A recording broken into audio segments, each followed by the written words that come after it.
Today I wanted to share with you a project that has been popping up all over my social media.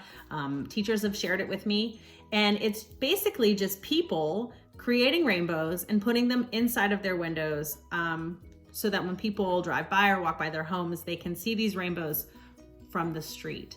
These rainbows symbolize hope and love and positivity, and I think that everyone could really use that right about now.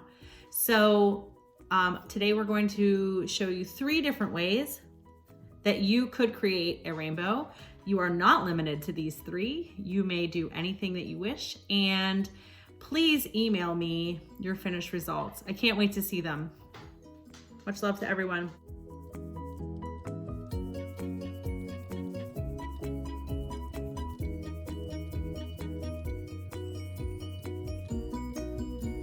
What you are looking at here is my Rip Paper collage station. The very first thing I did was I gathered some magazines.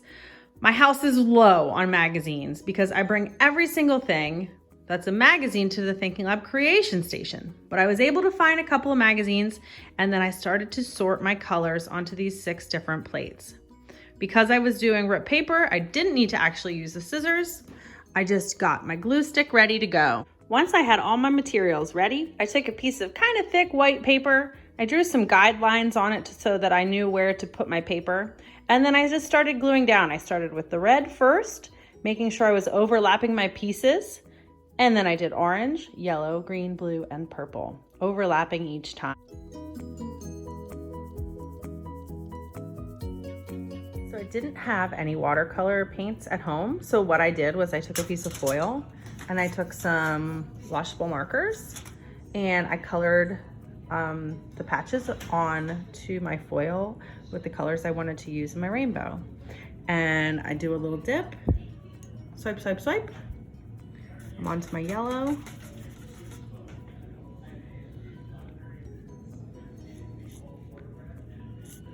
And voila! If you don't have the materials at home, you can totally improvise.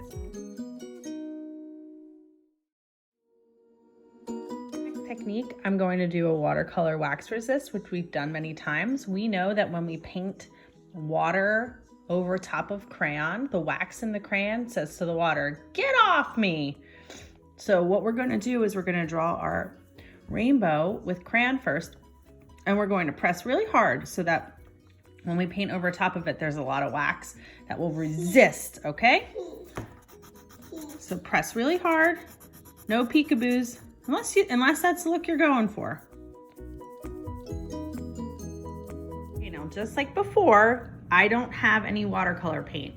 So I put a bunch of blue marker on some foil, getting ready for my sky. I've got my water cup, my paintbrush, and my picture that was colored with the waxy crayon. So I'm going to dip, swipe, swipe, swipe, put it in my new watercolor paint, and then I'm going to paint right over.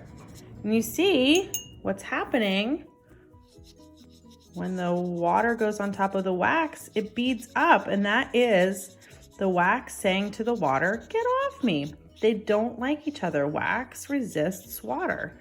That's why a lot of the things that you have that are waterproof are kind of like a waxy, maybe plasticky kind of surface. It'll run right off. Okay, so now I'm going to paint the rest of my picture.